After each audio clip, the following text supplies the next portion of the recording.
Ay, iulog ko dito, te? Oo, bawat isa. Yeah. Nagbayad kami ng kuryente kakabsat at nagulat kami. Saan ka galing ni? Ba't ang aga mo nag-cut ka na agad? Diyan, may no. May papag na daw sila. Mag-uwi naman siya. Nagkanta nga ako doon, te. Anong kinanta mo na?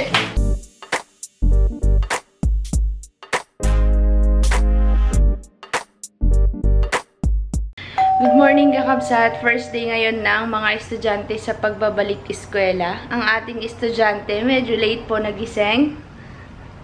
Dalian mo maring nine. Bibili ka pa ng ballpen sa shop ni kuya mo. Ano na? O, dalian mo. Magsushoes siya, sabi ko mag-ayos ka ng damit. Nakapang bukid. Pinagbihis ko ulit kakabsat. Ready ka na, boy? Ay, di ko alam. Dalian mo dyan. Yan. Diba? Para maayos ka. Kinakabahan ba? Bakit mo siniksik yung bag mo dyan? Madumi yung sahig dyan eh. Natatawa ako kabsat. Diba namili tayo ng gamit sa school ng mga kapatid niya, ng mga bata doon. Agay, yung kanya, muntik na nang nakalimutan. Pero ano pa naman kabsat, ano pa lang naman ngayon, hindi pa yung talagang ng pagbabalik sa school. Kaya hindi pa niya alam kung ano yung gamit. Sabi ko, kumuha muna siya ng mga 5 notebook. Ayan. O, diba? Di mas maayos yung suot mo. Kanina kasi pang bukid yung suot niya, kabsat. Siyempre, kakabsat. First day of school. Mag-o-open na si kakabsat. Pabili daw yung estudyante natin ng ballpen. 20 ballpen. Mahal pala pagdating sa'yo, ni. Joke lang. Ilan daw po? 20 daw isa, ni. Sige, bili ka na. Siyang binamano. Ako din magbabayad. Siyempre, kaya ate ako hihingi. Sige, kumuha ka na. Dapat hulugan mo baryatin. Hindi, galing din dito yung babari eh. Galing ka lang sila. Oh, 30. Kuha kang 30. Babalik ko din. Bakit ano bibili sa 30? Basta lang, kunin mo 30. O, kumuha ka ng 3 ballpen. May ballpen ka na? Wala po. O, ihulog mo doon. Kumuha ka ng 3. Ay, iulog ko dito, te? Oo, bawat isa. Yan, 5 piso dyan. Kasi buo kinuha eh. Kunin mo yung baryate. 5 piso, te? 10 piso ballpen. 10 nga, te. 10 nga, kaya nga sabi ko 30. Ito gusto ko. O, sige, 3. Dyan. Bakit 20 yan? Oh, Dalawa lang, te. yung red pa. Hindi, ano yun? Hindi ka magre-red? Hachik yan eh, kapag may exam. Ba? O, yan. Ba naman, no? Buti nga bitindahan dito. Ganda din ang outfit mo na eh. Di daw siya nakapabango. Binigyan kong pabango nakaraan. Babawi tayo. Oo, Ang babawi ah. pag sa ibang lugar nakakapagpabango siya. Tuloy, naubos niya yung pabango ko. Inuunti-unti ko tuloy. Kapsat, kinakabahan na po ako. Kinakabahan daw siya. Kumain ka naman ng talbos ng kamote. Sa tulam niya. Tapos na nga po, para malinis yung utak. Opo. Bakit pag ibang gulay madami? Sabi niya, kumain daw siya ng talbos ng kamote kasi may prito pa kaming isda yung natira nung nag-live tayo. Para daw malinis daw yung utak niya. Sa tilag mo palda. O, papatahi tayo. May 1 month kasi siyang palugit kabsat bago mag-uniform. Yung Kahit dun sa amin, dun sa pag-asapi, ganyan, hindi kapag dami dyan. Dami nga. Bye pag-kapsat. Thank you. Ayaw lang bumaba. Bye-bye.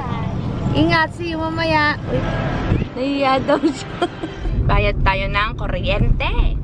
Kakabsat, nandito na tayo sa bahay at nagbayad kami ng kuryente, kakabsat, at nagulat kami. Yan ang bill namin, kakabsat, ngayon. Dati, ang binabayaran namin ay nasa 1.5 pababa. After mapatulfo ng Umeco, nag-unti-unting tumaas ang bill. At hindi namin alam kung paano dahil wala naman pong resibo na yung bill ba, kakabsat, para makita mo yung breakdown. Ngayon, ang binigay lang nila ay invoice.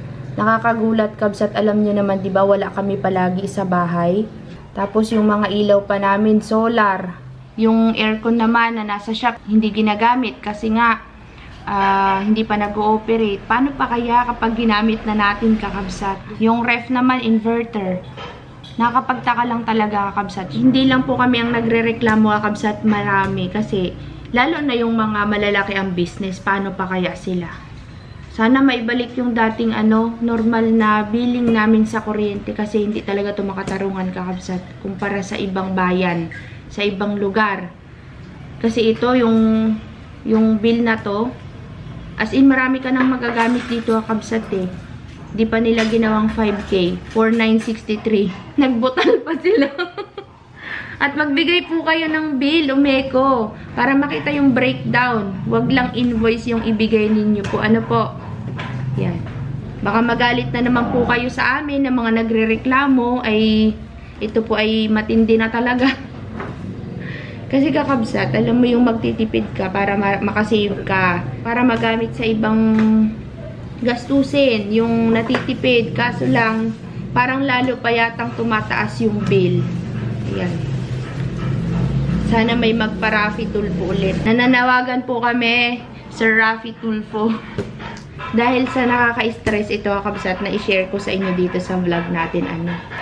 Para kaming nag-aircon ng araw-araw eh. Kumpara dun sa gamit namin dati, na halos hindi tumataas ng 1.5. Wala pa kaming solar noon, kabsat ha. Puro ilaw yan, magdamag nakabukas.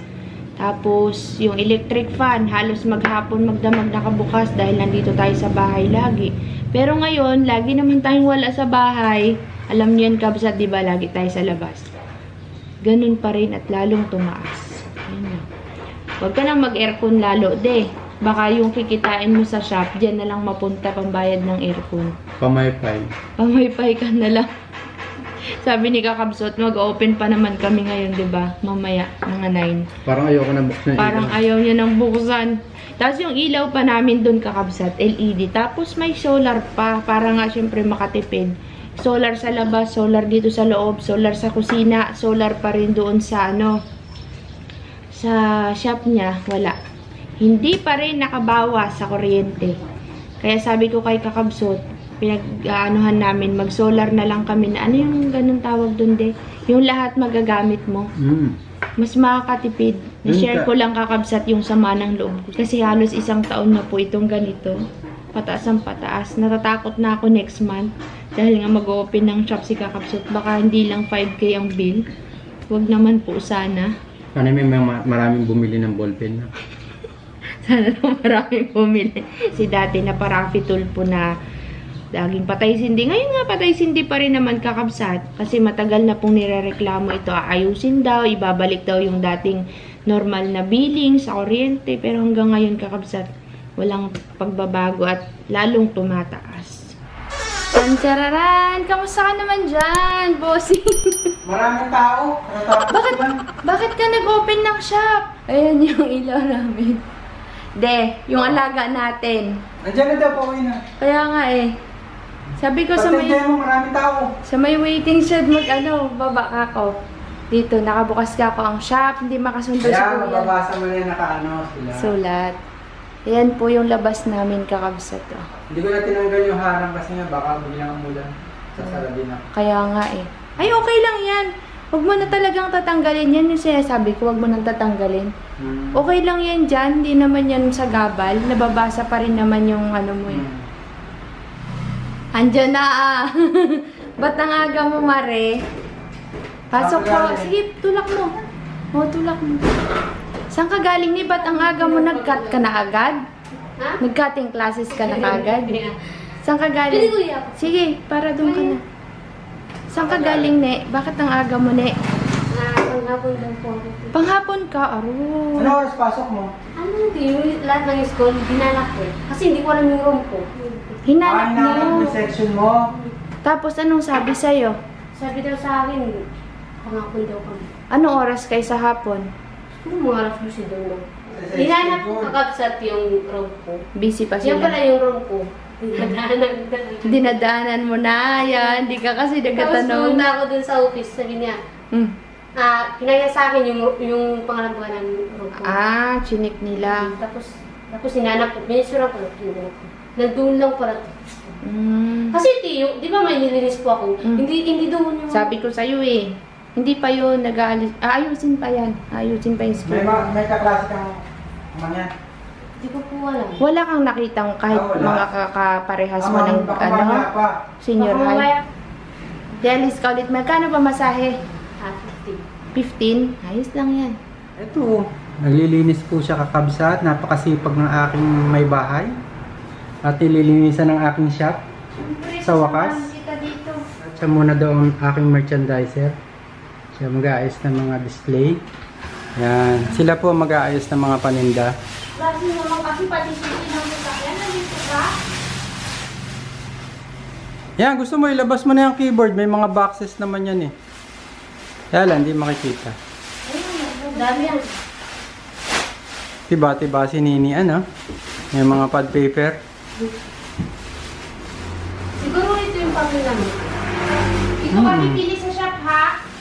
Yung display mo sa harap, isa-isa. Tapos sa likod ng display na yun, doon mo ilagay yung parehas niya para hindi maubos yung Okay. space. Okay. Ganun yun. Di ba, Ne? Ganyan.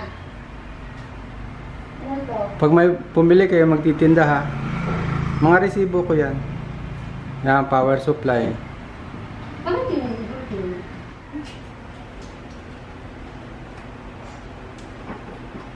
Uy, hindi pala. Pabaliktad. Di ba nga parang ito? Nakataas yung likod. Yan, pa ganyan. Ay, basain-basahan mo, sis. Tama ya, matalas yan. Kailangan pantay, ate. Dito mo ipapantay. Yan. Pag kaya pantay dito, ibig sabihin pantay doon. Tika mo na. Taas. Galingan nyo dyan. Di-display ang kabsat. Wait lang. Kamay mo, ate. Ang laki naman. Display na po kami kakabsat. Ayan na. Akala mo, ang daming dinisplay. Ito yung Ano? hard drive. Okay. Tapos, Tapos, keyboard, mouse. Tapos ito kapsat yung mousepad. Akala ko timahan ito. long mouse pad. Tapos ito, computer, laptop. Eh, bakit dito tiwala? Yan din. Ewan ko ano yung isa. Gaming. Di ko alam kay kuya mo eh. Alin? Yung mahaba. Stabi. Oh. May bulletin kami. Ha? May bulletin. May papin. Ito, may speaker. Walang tayo, notebook. titik nga lang. Yung Hindi ano, pala. yung tindero kabsat. Alam nyo ba? Hindi niya pa alam yung mga price. Kung hindi pa kami Ano po yan? ikot ni Nini. Speaker. Nasa cellphone mo? Ay, pa USB pala to. Dapat yung ganun. Hindi, pwede naman ito ganun. Ganun. Hinahanap niya yung... ano? Yung headset. Hindi, dita rin kayo ng headset niya. Yung ganon. Bakit? Pag nasira ang headset mo, Airpod. hindi ka na order. Airpod. Ano ba? Magkadami din yan eh. Hintay-hintay ka lang. Baka mamaya bumili. Kapagamot pa si ate eh. Pag gumaling na ako. Nane, luwas tayo no. Tapos magano ka doon ng dress. Wrist? Para dyan ka nabibili. Hindi ka na-order sa TikTok. Wala ka talaga eh. Kakabsa tayo po ay magtatanghalian. Papasok po ulit siya. See you later, alligator. Bye! Parang ayaw niya. Parang... Kakabsat, nandito tayo sa farm kasi sinilip natin sila dito. Sinara mo na ni Kakabsat yung shop. Sinini na sa school na. Yung aming labuyo na galing kay Tay Carlos. Mamamatay ata ito Kakabsat. Yun na yung manok natin na ano ba to? Native. Ay, bakit nasan yung dalawa? Bayos ah. Galing ni Rasid. Kayong gumawa ni Rasid niyan? Ayos ah. Oy, mga anak ka dyan, boy. Manok nila Mayno yan. Si Kundong na babaeng puti. Ito yung 3 labuyo. Di na namin pinalpasan muna. Kawawa naman to Kakabsat. Oh, ayoko na ipakita sa inyo. Naawa ako. Lumabas na yung ulo niya. Gagamutin po namin Kakabsat yung ating si Carlota. Kabsat, magpapakain lang po kami ng manok. At si Rasid ay hahatid na si Mayno kasi mag-aaral na si Mayno. Kaya, uy, ano yun? Sinisinok pa. May bagong susunduin si Rasid kasi si Mayno mag-aaral. Anong grade mo na Mayno? 9. Grade 9. Late na nga siya eh. Napagtanto niyang kailangan niyang mag-aral. Ano? Rasid, balikan mo kami ha. May papag na si Manong Rasid. Yung si Kakabsat may dala-dala din. Wala ka dyan, Mayno. May papag na daw sila, mag-uwi naman siya. Mag-aaral si Mayno. Napagtanto niya na kailangan niya daw mag-aral. Siguro nung nagbigayan tayo Kakabsat sa sa Mayba, na siya sa mga estudyante. Kaya napapauwi siya. Yan, Kakabsat, inayos na pinatanggal ko na to Kakabsat kasi nga nalalaglag yung sanga, delikado. Kaya ngayon pinagawa na lang natin siya para maging papag at lamesa at upuan. Matanda na po kasi itong puno na to Kakabsat eh. Magsasanga ulit yata yan. Ewan ko lang kung magsasanga pa yan. Para malinis na rin po dito kasi Kakabsat, babakhuhin din po ito. Aayusin yung kanal kaya okay lang na natanggal yan. Aayusin nila to hanggang doon kasi nga po barado. Kagaya ng mga puno na yan, tatanggalin din namin yan pagbalik ni Rasid. Bumabara kasi Kakabsat kaya sabi ayusin. May dumaan kasi dito kanina, taga Niya ata yun. Hindi ko alam, basta may dumaan dito kanina. Alilinisin namin yan.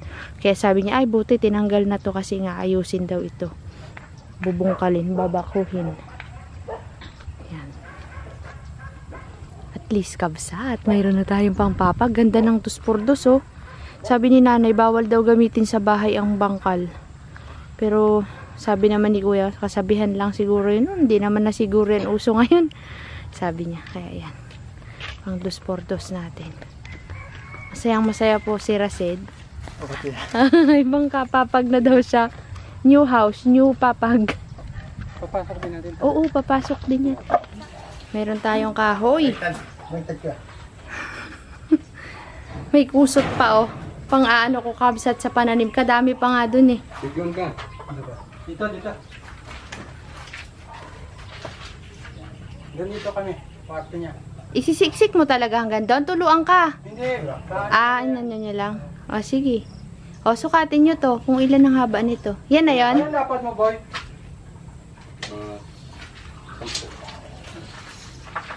Yung dapat.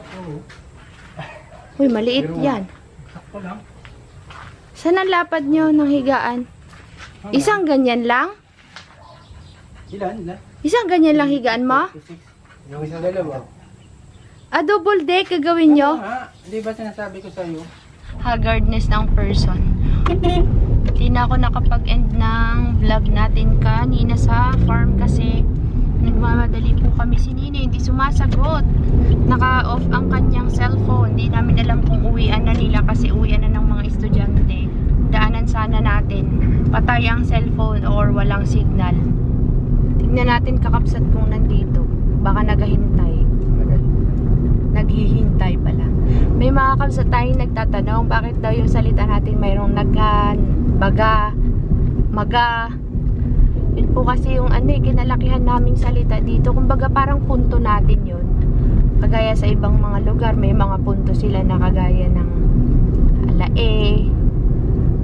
Ano pa baga din yung iba? Basta, diba may mga iba-iba naman tayong nadadagdag sa salita. Kakain, magkakain. Kakain. Ano ba gayon? Imbis na ano ba yun? Ano ba gayon? May GA, may ga. Lagi isasalita namin. Na din naga. Imbis na nakain, kumakain. Magakain. Yung iba nga makain. Makain. Pag sinabi mo na mamaga-baga. Namaga-baga yung sugat ko, ganon. Hindi na mamaga-baga. Pwede rin minsan namaga-baga. Namaga-baga. Maga-magaga. Magang maga-baga. Sinini baga, nasaan na baga yun? Oh. Kapag may nagsalitang ganun Kakabsat, ibig sabihin, taga Mindoro ka. Occidental Mindoro. Baka naglakad o kaya nag-tricycle. Sabi ko kasi pagka hindi ka makasundo, mag-tricycle ka na lang. Ay wala na siya dito. Hindi dito naghahintayin sa Santol. Ay wala. Santol? Wala si Maring Nene. Nasaan kaya si Maring Nene? lang. Tawagan ko nga ulit. Kakabsat, nag-prito ulit kami ng isda. Ito lang yung nakabutan namin sa palengke. Gabi na ako nagpalengke dahil galing tayo sa farm. Si Nini, dinaanan namin sa school niya. Gabi na siya nakauwi. Anong oras kayo naglabasan, Ne? Alas 6. Alas 6. Alas 6 ba yun? Anong nangyari sa school mo? Hindi lang siya. Nagpakilala ka? Opo. Anong sabi mo sa school nung nagpakilala ka? English. English daw ay. Paano nga? Good morning everyone. My name is Nini Delia Pasigunda from Mapapagastaglan, City of Mindoro. I am among yan. My favorite color is brown. My favorite subject is pink. Sasabihin pa yung favorite color? Hindi kasi. Tapos, favorite niya daw brown. Tapos, ang favorite ano mo? Subject? Ano yung AP? AP. Parang nasabi ko na, pero wala na dyan. Di ko alam kung nandyan pa sa amin. Kanta nga ako tumunti. Anong kinanta mo na? Sabi nila kung ano yung hobbies daw ko namin. Sana sinabi mo my favorite subject is English. Hindi. Anong kinanta mo na? Ano? Kasibahan. Nagkanta ka. Pinakapangabang ako. Pero kumanta ka. Pero kumanta. Ikaw lang kumanta? Pinakanta kasi yan. Ikaw lang pinakanta sa Dalawa kami. kumanta ka din? Arita? Sabi ni Nini, siya lang daw yung katutubong mangyan dun sa section nila. Sabi ko, di ikaw ang magiging muse. Sabi daw sa kanya ng teacher niya, hinawakan daw siya sa likod. Ang ganda mo Yun kabsat, hanggang dito na lang vlog namin. Maraming salamat po sa panonood. Sana nag-enjoy kayo sa aming vlog ngayong araw na ito sa back to school ng mga estudyante. First day nila. Salamat po kabsat, di na ako makapakita kasi